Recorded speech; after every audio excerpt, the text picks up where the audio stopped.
Dear students, আজিৰ ভিডিঅ'ত আমি আলোচনা কৰিম নৱম শ্ৰেণীৰ ইতিহাসৰ অধ্যায় 4 মানৰ অহোম আক্ৰমণ। এই অধ্যায়টিৰ যিমানবোৰ প্ৰশ্ন উত্তৰ আছে অনুশীলনীৰ অন্তৰ্গত অথবা ভিতৰুৱা যিবোৰ প্ৰশ্ন হ'ব পাৰে সেই আটাইখিনি প্ৰশ্ন তোমালোকলৈ আগবঢ়াইছোঁ। তোমালোক সকলোৱে ভিডিঅ'টি শেষলৈ চাবা আৰু চেনেলটো ছাবস্ক্ৰাইব কৰি দিবা যদি চেনেলটোলৈ নতুন আহিছা। বাকী চেপ্টাৰবিলাকো পাই থাকিবা। ইতিমধ্যে তোমালোকৰ আছামিজ ছ'চিয়েলৰ বিভিন্ন চেপ্টাৰবিলাক দিয়া হৈ আছে।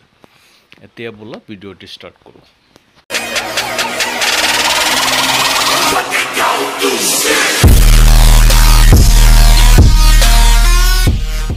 কুৱেশ্যন নম্বৰ 1, 1984 চনত মান ৰজা বড়ো-উপিয়াৰ আমোলত মানসকলে কোনখন দেশ জয় কৰিছিল?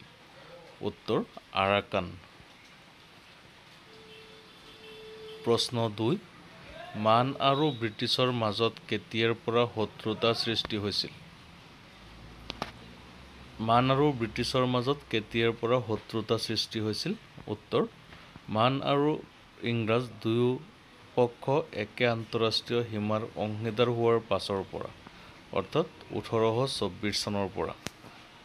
প্ৰশ্ন নং 3, মানৰ উপদ্ৰৱত থাকিব নোৱাৰি শ্ৰীহট্টলৈ পলাই যোৱা কাছাৰৰ ৰজাজনৰ নাম কি আছিল? গোবিন্দ চন্দ্ৰ। 4 নং প্ৰশ্ন, কোন যুদ্ধত আহোমৰ পৰাজয়ৰ বাতৰি পাই পূৰ্ণানন্দ বুঢ়াগোহাঁইৰ মৃত্যু হৈছিল? উত্তৰ ঘিলাধাৰী যুদ্ধত। 5 নং প্ৰশ্ন, বৈশালী হুকুম কি? উত্তৰ মান লিপিকাৰে লিখা মানৰ সামৰিক অভিযানৰ এটা টোকাৰ নাম। প্ৰশ্ন নং 6, বৈশালী মুং দুং চুন খাম কি? মানৰ সামৰিক অভিযান সম্পৰ্কে মান লিপিকাৰে লিখা এটা টোকাৰ নাম। প্ৰশ্ন নং 7, বদন চন্দ্ৰৰ সৈতে মান সৈন্য আহোঁতে অসমৰ প্ৰধানমন্ত্ৰী কোন আছিল? উত্তৰ পূৰ্ণানন্দ বুঢ়াগোহাঁই। 8 নং প্ৰশ্ন, বদন চন্দ্ৰই কিমান সৈন্য লগত আনিছিল? উত্তৰ প্ৰায় 6000 মান সেনা।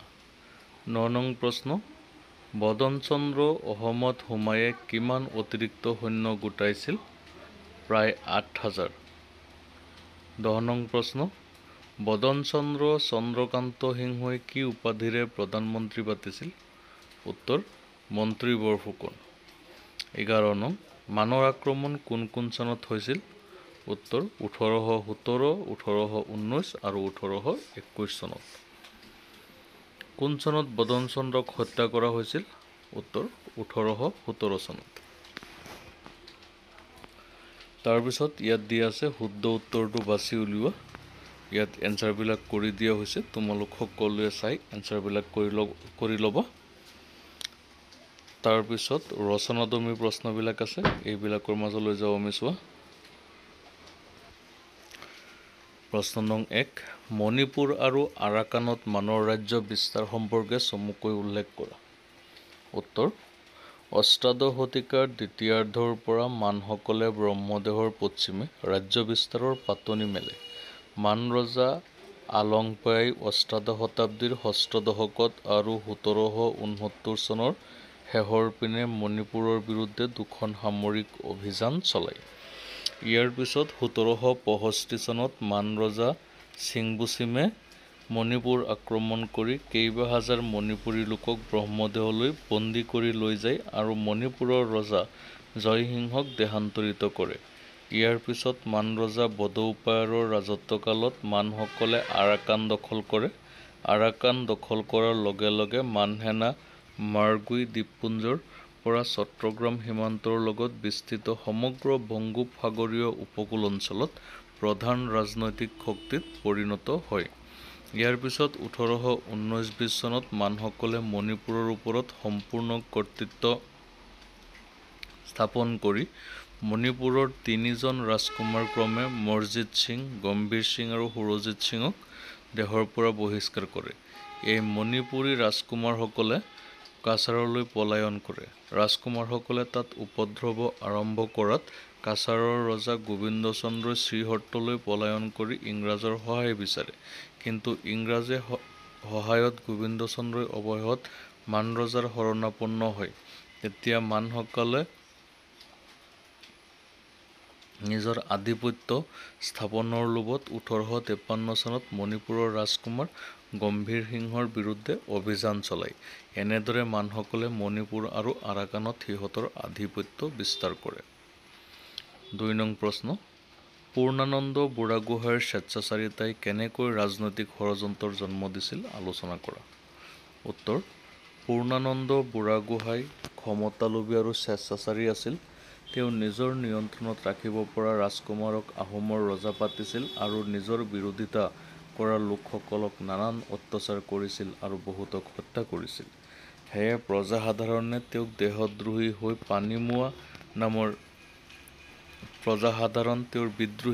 পানীমোৱা নামৰ লোক এজনৰ নেতৃত্বত পূৰ্ণানন্দ বুঢ়াগোহাঁইৰ বিৰুদ্ধে বিদ্ৰোহ আৰম্ভ কৰিছিল।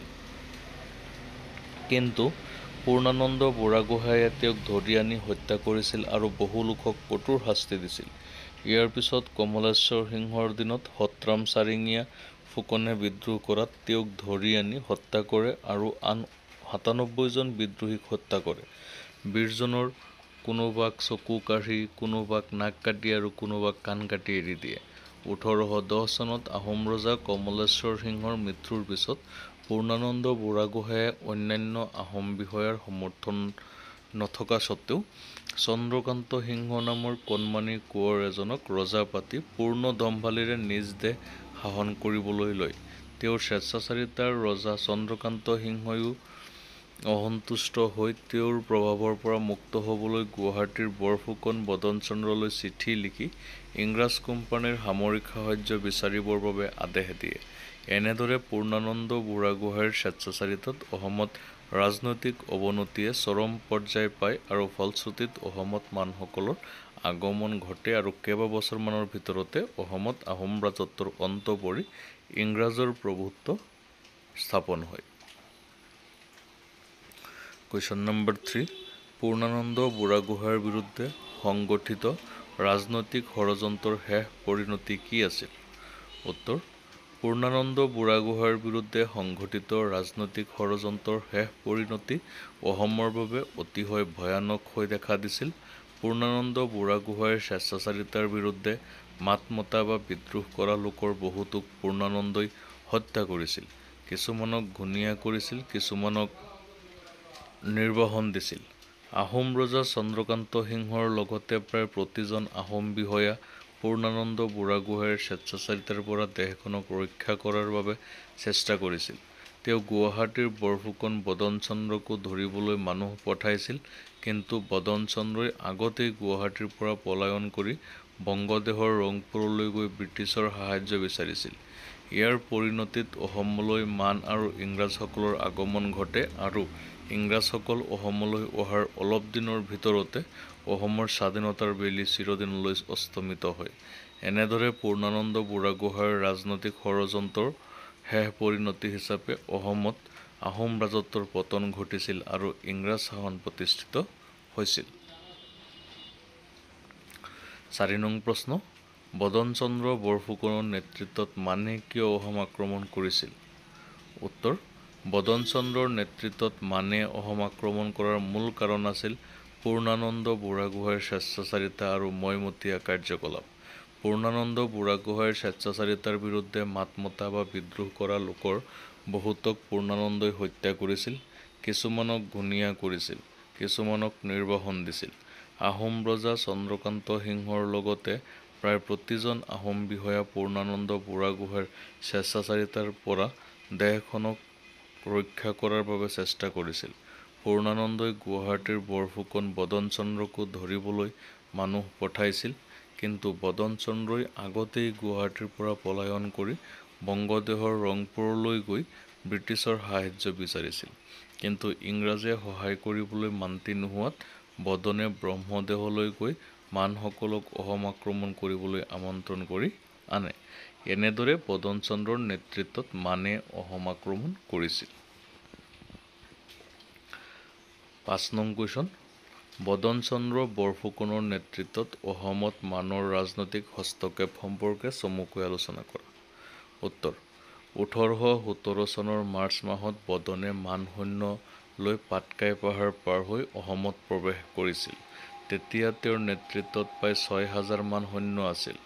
মান সৈন্যসকলক অসমলৈ পঠিওৱাৰ সময়ত মানসকলৰ ৰজা আছিল বদৌপায়া। বদনৰ আগমন ৰোধ কৰিবলৈ পূৰ্ণানন্দ বুঢ়াগোহাঁয়ে দামান গগৈ আৰু হাও বৰাৰ নেতৃত্বত এটি সৈন্যবাহিনী প্ৰেৰণ কৰিছিল। কিন্তু বদনৰ নেতৃত্বত অহা মানসেনাৰ হাতত তেওঁলোক ঘিলাধাৰীৰ যুদ্ধত পৰাভূত হয়। ঘিলাধাৰীত পূৰ্ণানন্দই পঠিওৱা সেনাবাহিনী পৰাজয়ৰ বাতৰি পাই তেওঁ মৃত্যুমুখত পৰে আৰু তেওঁৰ পুত্ৰ ৰুচিনাথ বুঢ়াগোহাঁই পদবীত অধিষ্ঠিত হয়। ৰুচিনাথে বদনক বাধা দিবলৈ গৈ কঁঠালবাৰী যুদ্ধত বিফল হয় আৰু গুৱাহাটীলৈ পলাই যায়। ৰজাই বদনক প্ৰধানমন্ত্ৰী পাতি পুৰস্কৃত কৰে। বদনৰ সৈতে অহা মান সৈন্যৰ সৈতে ব্ৰহ্মদেশৰ দুজনমান লিপিকাৰো আছিল। তেওঁলোক দুজনে বদনৰ নেতৃত্বত মানৰ এই সামৰিক অভিযান সম্পৰ্কে একোটাকৈ টোকা লিখিছিল। এই টোকা দুটাৰ নাম হ'ল বৈশালী হুকুম আৰু বৈশালী মুংডুং চুন খাম। এই অভিযানৰ ফলত পূৰ্ণানন্দ সিংহৰ পতন হৈছিল আৰু মান সৈন্য প্ৰায় এমাহৰ ভিতৰতে অসম এৰি নিজ দেশলৈ গুচি গৈছিল। বদনৰ নেতৃত্বত অহা মান সেনাই অসমত কোনো ধৰণৰ ৰাজনৈতিক হস্তক্ষেপ কৰা নাছিল। ঐতিহাসিক ড সূৰ্যকুমাৰ ভূঞাৰ মতে ১৮১৭ চনৰ এপ্ৰিল মাহত মানসকলে যোৰহাটৰ সমীপৰ পৰা প্ৰত্যাৱৰ্তন কৰিছিল। বদন চন্দ্ৰই মান সৈন্যসকলক যোৰহাটৰ পূৰ্ব অংশত তেওঁৰ কঠোৰ নিয়ন্ত্ৰণত সীমাবদ্ধ কৰি ৰাখিছিল আৰু তেওঁলোকে অসমীয়া প্ৰজাৰ ওপৰত কোনো ধৰণৰ উপদ্ৰৱ কৰা নাছিল। মান দেশৰ পৰা অহা লিপিকাৰ এজনে তেওঁৰ টোকাত লিখিছে যে মানৰ সেনাপতিজনক এগৰাকী আহোম গাভৰু, কেইটামান ঘোঁৰা, এটা হাতী, ভালেমান সোণ আৰু ৰূপ উপহাৰ দি বিদায় দিছিল। গতিকে সকলো দিশৰ পৰা চালিজাৰি চাই বদনৰ নেতৃত্বত অহা মান সৈনিকৰ এই সামৰিক অভিযানক কেতিয়াও আক্ৰমণ বুলি ক'ব নোৱাৰি। প্ৰকৃততে মানৰ আক্ৰমণৰ সূচনা হয় ১৮১৯ চনৰ পৰাহে। ৬ নং প্ৰশ্ন, মানৰ অসম আক্ৰমণৰ কাৰণসমূহ আলোচনা কৰা। উত্তৰ: ১৮১৭ চনৰ পৰা ১৮২১ চনলৈ মানসকলে প্ৰায় ৩বাৰকৈ অসম আক্ৰমণ কৰিছিল। এই আক্ৰমণৰ কাৰণসমূহ হ'ল: প্ৰথমতে বদন চন্দ্ৰ বৰফুকনৰ হত্যাকাণ্ডই মানৰ আক্ৰমণৰ মূল আৰু প্ৰধান কাৰণ। বদন চন্দ্ৰ মন্ত্ৰী বৰফুকন হোৱাৰ কেইমাহমানৰ ভিতৰতে তেওঁৰ বিৰুদ্ধে এটি গভীৰ ষড়যন্ত্ৰ তৈয়াৰ কৰা হৈছিল। এই ষড়যন্ত্ৰৰ কেন্দ্ৰীয় শক্তি আছিল ৰাজমন্ত্ৰী পূৰ্ণানন্দ বুঢ়াগোহাঁই আৰু ৰুচিনাথ বুঢ়াগোহাঁইৰ পৰিয়াল। এওঁলোকৰ বাবে ভাড়াতীয়া আততায়ী ৰূপসিং সুবেদাৰ আৰু ৰহমান খাঁ জামাদাৰে বদন চন্দ্ৰক প্ৰাতঃস্নান কৰি থকা অৱস্থাত হত্যা কৰিছিল। বদন চন্দ্ৰৰ হত্যাকাণ্ড সংঘটিত হৈছিল ১৮১৭ চনৰ আগষ্ট মাহত।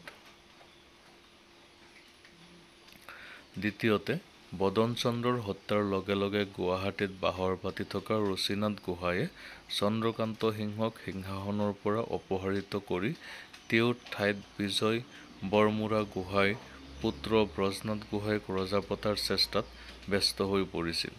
ব্ৰজনাথ গোহাঁই বোলা এই লোকজনে পুত্ৰ পুৰন্দৰ সিংহৰ সৈতে ১৮০৯ চনৰ পৰা কোম্পানীৰ ৰাজ্যৰ চিলমাৰীত আশ্ৰয় লৈ আছিল। তেওঁলোক দুয়োজনে কোম্পানীৰ চৰকাৰৰ পৰা পেঞ্চন লাভ কৰি চিলমাৰীত সুখে সন্তোষে কাল যাপন কৰি আছিল। তৃতীয়তে, ৰজা চন্দ্ৰকান্ত সিংহই লুকু ডেকা ফুকনৰ নেতৃত্বত ৰুচিনাথৰ বিৰুদ্ধে এটি সেনাবাহিনী প্ৰেৰণ কৰি নিজে ৰংপুৰলৈ আঁতৰি গৈছিল। চন্দ্ৰকান্ত সিংহই প্ৰেৰণ কৰা উক্ত সেনাবাহিনীটো ৰুচিনাথৰ হাতত পৰাভূত হোৱাৰ লগতে সেনাপতি লুকু ডেকা ফুকনৰ ৰণত নিহত হয়। ৰাজকীয় সেনাবাহিনীক পৰাভূত কৰি ৰুচিনাথে সগৌৰৱে যোৰহাটত প্ৰৱেশ কৰে। যোৰহাটত উপনীত হৈয়েই তেওঁ চলাই ভুলাই চন্দ্ৰকান্ত সিংহক ৰংপুৰৰ পৰা যোৰহাটলৈ মাতি নিয়ে। প্ৰেমনাথ মংগীখুৰা গোহাঁই নামে ৰুচিনাথৰ অন্য এজন ভাতৃয়ে তাতেই চন্দ্ৰকান্তৰ কাণ এখন কাটি তেওঁক ভৱিষ্যতে সিংহাসন প্ৰাপ্তিৰ পৰা বঞ্চিত কৰাৰ ব্যৱস্থা কৰে।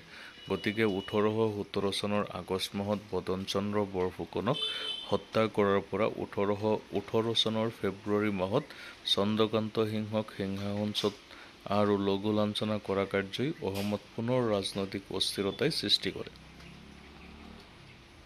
ঘ চতুৰ্থতে বদনচন্দ্ৰৰ মৃত্যু আৰু চন্দ্ৰকান্তৰ সিংহাসনচ্যুত কথা মানদেশৰ ৰাজধানীত ওলাই পৰে। মান ৰজাই উক্ত ঘটনাত অসন্তুষ্ট হৈ অসম আক্ৰমণ কৰিবলৈ সিদ্ধান্ত কৰে। তেওঁ কিয়ামিংগি উৰ্ফে আলুমিংগিৰ নেতৃত্বত প্ৰায় 10,000 সৈন্য দি অসম আক্ৰমণ কৰিবলৈ পঠিয়ায়। এই সামৰিক অভিযানৰ পথ নিৰ্দেশক আছিল মানদেশ প্ৰবাসী মোমাই বৰুৱা নামৰ অসমীয়া লোক এজন। মানৰ এই আক্ৰমণ আৰম্ভ হৈছিল 1819 চনৰ জানুৱাৰী-ফেব্ৰুৱাৰী মাহত। এইটোক মানৰ প্ৰথম আক্ৰমণ বুলিব পাৰি। 7 নং প্ৰশ্ন, মানৰ অসম আক্ৰমণৰ পৰিণতিসমূহ ফঁহিয়াই দেখুওৱা। উত্তৰ, মানৰ অসম আক্ৰমণৰ পৰিণতিসমূহ হ'ল: প্ৰথমতে, এই আক্ৰমণে অসমত আহোম ৰাজত্বৰ অন্ত পেলাইছিল। মানৰ অসম আক্ৰমণৰ ফলশ্ৰুতিতেই ব্ৰহ্মপুত্ৰ উপত্যকাত থকা আহোম ৰাজ্য তথা অসম মানৰ অধীনলৈ গৈছিল। 1819 পৰা 1826 চনৰ কালছোৱাত অসমত মানৰ শাসন চলিছিল, অৰ্থাৎ অসম প্ৰায় 6 বছৰ মানৰ অধীন হৈ আছিল। অসমে কেইবা শতিকাৰ পিছত পোনপ্ৰথমবাৰৰ বাবে স্বাধীনতা হেৰুৱাইছিল। দ্বিতীয়তে, মানৰ আক্ৰমণত অসমৰ সমাজ জীৱন বিপৰ্যস্ত হৈ পৰিছিল। বিশেষকৈ উজনি অসমৰ বহু লোকে নামনিলৈ, কাছাৰলৈ আৰু ইংৰাজৰ ইষ্ট ইণ্ডিয়া কোম্পানীৰ দ্বাৰা শাসিত বংগদেশলৈ প্ৰব্ৰজন কৰিছিল। ইয়াৰ ৰাজনৈতিক পৰিগাঁথনি সম্পূৰ্ণৰূপে ভাগি পৰিছিল। ৰাজ্যখনৰ অৰ্থনীতি সাময়িকভাৱে ক্ষতিগ্ৰস্ত হৈছিল। তৃতীয়তে, মানৰ হাতৰ পৰা দেশ উদ্ধাৰ কৰি তাক পুনৰ স্বাধীন কৰিবলৈ যি সামৰিক শক্তিৰ প্ৰয়োজন আছিল, ইতিমধ্যে সেইটো নিঃশেষ হৈ আহিছিল। ইতিপূৰ্বে আভ্যন্তৰীণভাৱে সংঘটিত মোৱামৰীয়া বিদ্ৰোহ দমন কৰিবলৈ আহোম ৰজাই কোম্পানী সাহায্য প্ৰাৰ্থনা কৰিছিল। সেই মৰ্মে কেপ্তেইন থমাছ ৱেলছে মোৱামৰীয়া বিদ্ৰোহ দমন কৰি আহোম ৰজা গৌৰীনাথ সিংহক পুনৰ সিংহাসনত থাপিছিল। চতুৰ্থতে, সিংহাসন প্ৰাপ্তিৰ বাবে চলা উত্তৰাধিকাৰৰ সংগ্ৰামে কেতিয়াবাই আহোম ৰাজতন্ত্ৰ দুৰ্বল কৰি আনিছিল। এই অৱস্থা সপ্তদশ শতিকাৰ শেষৰ পৰা, বিশেষকৈ গদাধৰ সিংহৰ ৰাজত্বকালৰ পৰা সিংহাসনৰ প্ৰতি উত্তৰাধিকাৰৰ প্ৰশ্নক লৈ দেশত পুনৰ অস্থিৰতাই বিৰাজ কৰিছিল। এই অৱস্থাৰ ফলত ৰাষ্ট্ৰখনৰ দাৰ-ডাঙৰীয়াসকল বিবাদমান পৰস্পৰ বিৰোধী প্ৰশ্নত বিভক্ত হৈ পৰিছিল। পঞ্চমতে, যিটো অভিজাত শ্ৰেণীয়ে আহোম ৰাজত্বৰ সূচনা পূৰ্বৰে পৰা ৰাজতন্ত্ৰৰ সৈতে একতা আৰু সংহতি স্থাপন কৰি ৰাজ্য শাসনত প্ৰধান আৰু মুখ্য ভূমিকা লৈ আহিছিল, সেই অভিজাত শ্ৰেণীটো সপ্তদশ শতিকাৰ পৰাই আভ্যন্তৰীণ কণ্ডল আৰু পাৰস্পৰিক ষড়যন্ত্ৰৰ ফলত নিশকতীয়া হৈ পৰিছিল। তেওঁলোকেও ৰাজনৈতিক নেতৃত্ব দিব পৰা দক্ষতা, ক্ষমতা আৰু শক্তি সামৰ্থ্য একেবাৰে হেৰুৱাই পেলাইছিল। মোৱামৰীয়া বিদ্ৰোহে তেওঁলোকক পৰমুখাপেক্ষী কৰি তুলিছিল। তেওঁলোকৰ নিজৰ ওপৰতেই আস্থা নোহোৱা হৈ পৰিছিল। 8 নং প্ৰশ্ন, কোনটো বিদ্ৰোহক পানীমোৱা বিদ্ৰোহ বুলি কোৱা হয়? উত্তৰ, পূৰ্ণানন্দৰ দৌৰাত্ম্য সহ্য কৰিব নোৱাৰি দেশৰ ভালেমান মুখীয়া লোক তথা দাৰ-ডাঙৰীয়াই কমলেশ্বৰ সিংহৰ ৰাজত্বকালত এটি বিদ্ৰোহ সংগঠিত কৰিছিল। এই বিদ্ৰোহৰ নেতৃত্ব দিছিল পানীমোৱা বোলা লোক এজনে। সেইবাবে এই বিদ্ৰোহক পানীমোৱা বিদ্ৰোহ বোলা হয়। 9 নং প্ৰশ্ন, 1817 চনৰ অসমত মানসকলৰ সামৰিক হস্তক্ষেপৰ দুটা ফলাফল উল্লেখ কৰা। উত্তৰ, 1817 চনৰ অসমত মানসকলৰ সামৰিক হস্তক্ষেপৰ দুটা ফলাফল হ'ল: মান ৰজাই পোনপটীয়াকৈ অসম জয় কৰাৰ কথা ভবা নাছিল, বৰং তেওঁ পূৰ্ণানন্দৰ বিৰুদ্ধে যুদ্ধ কৰিবলৈ বৰফুকনক সামৰিক সাহায্যহে দিছিল। খ. মান ৰজা বডৌপায়াই মানসকলক অসমৰ সাম্ৰাজ্যত হস্তক্ষেপ কৰিবলৈ আদেশ দিয়া নাছিল। মান সেনাসকল অসমৰ পৰা এমাহৰ পিছতেই নিজ দেশলৈ ঘূৰি গৈছিল। মানসকলৰ সামৰিক অভিযানৰ মুখ্য উদ্দেশ্য আছিল পূৰ্ণানন্দ বুঢ়াগোহাঁইৰ স্বেচ্ছাচাৰিতাৰ পৰা বদন বৰফুকন আৰু স্বৰ্গদেউ চন্দ্ৰকান্ত সিংহক ৰক্ষা কৰা।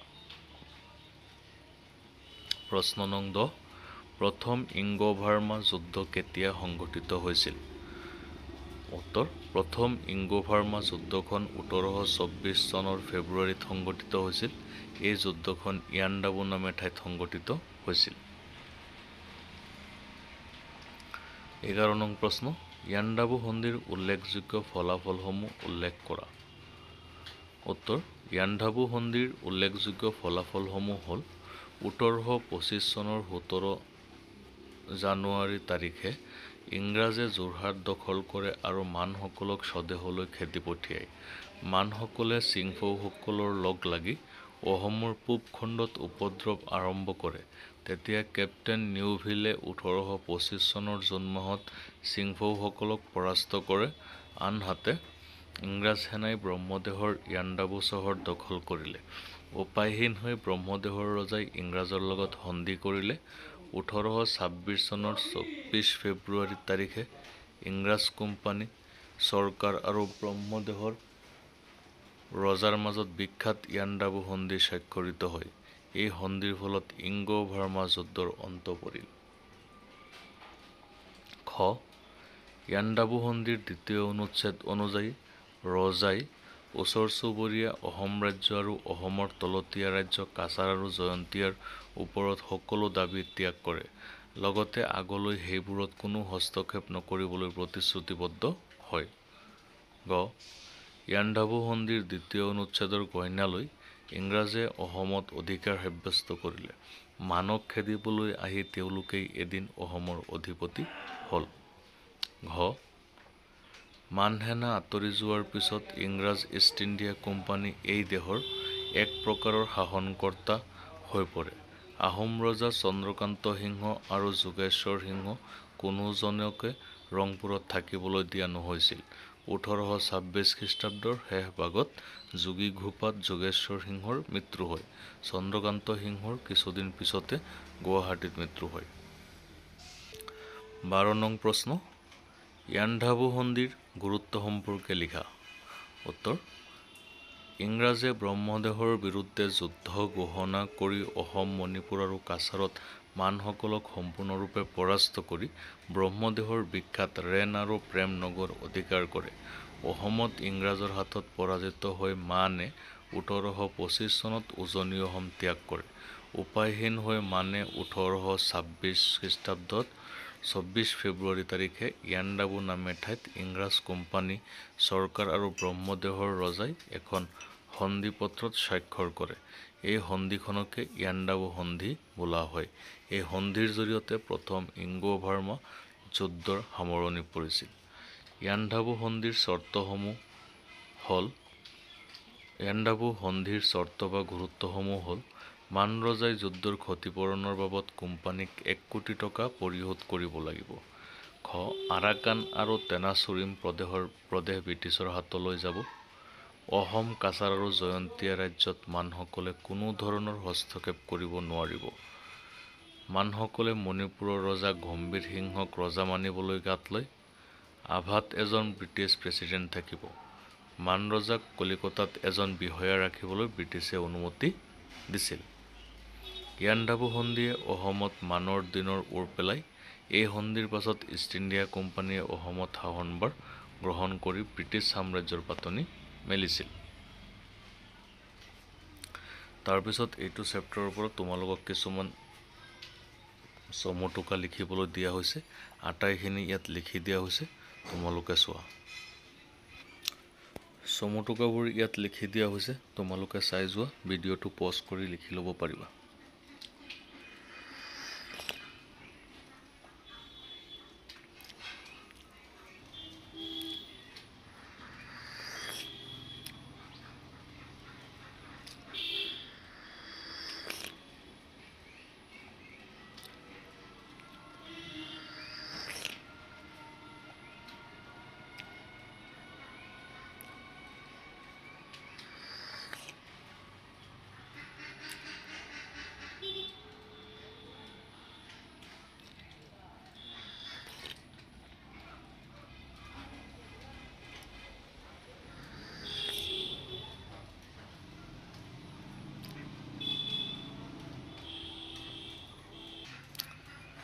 ৰজনাথ সিঙৰ চমু টোকাৰ পিছত পুৰন্দৰ সিংহ, লুকু ডেকা ফুকন, আলুমিংগী এই সকলোবিলাকৰ বিষয়ে তোমালোকে জানিব লাগিব, লিখি ল'বা।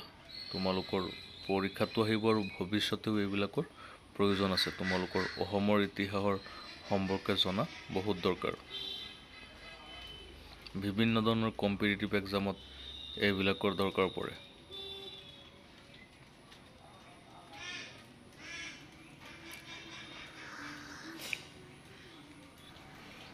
ইয়াৰ পিছত চেপ্টাৰটিৰ পৰা অতিৰিক্ত কিছুমান প্ৰশ্ন ইয়াত সন্নিৱিষ্ট কৰা হৈছে। এই অতিৰিক্ত প্ৰশ্নবিলাক তোমালোকে চাবা। ইয়াৰ পৰা তোমালোকৰ MCQ অহাৰ চান্স আছে। আটাইকেইটা প্ৰশ্ন তোমালোকে লিখি লৈ শিকিবা।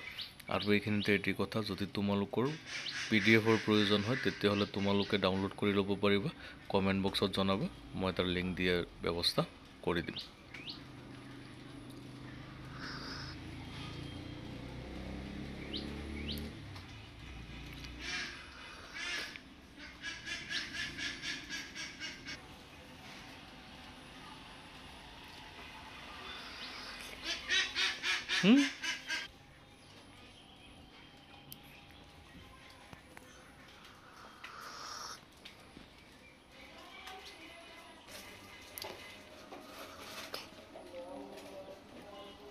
এই সকলোবিলাক তোমালোকে চাবা। ইয়াত আটাইখিনি প্ৰশ্ন দিয়া হৈছে, আৰু প্ৰশ্ন আছে তোমালোকে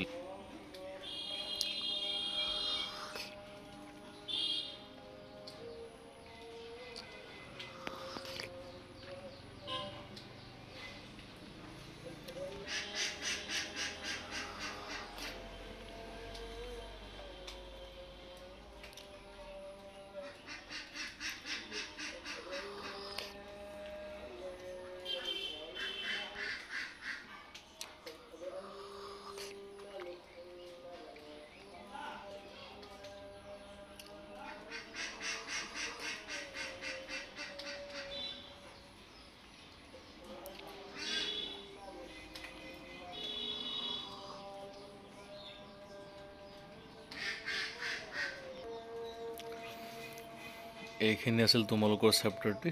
ইয়াৰ পৰা তোমালোক সকলোৱে ভালকৈ লিখি লৈ শিকিবা। বাকী চেপ্টাৰবিলাক অতি সোনকালে দিয়া হ'ব। ধন্যবাদ।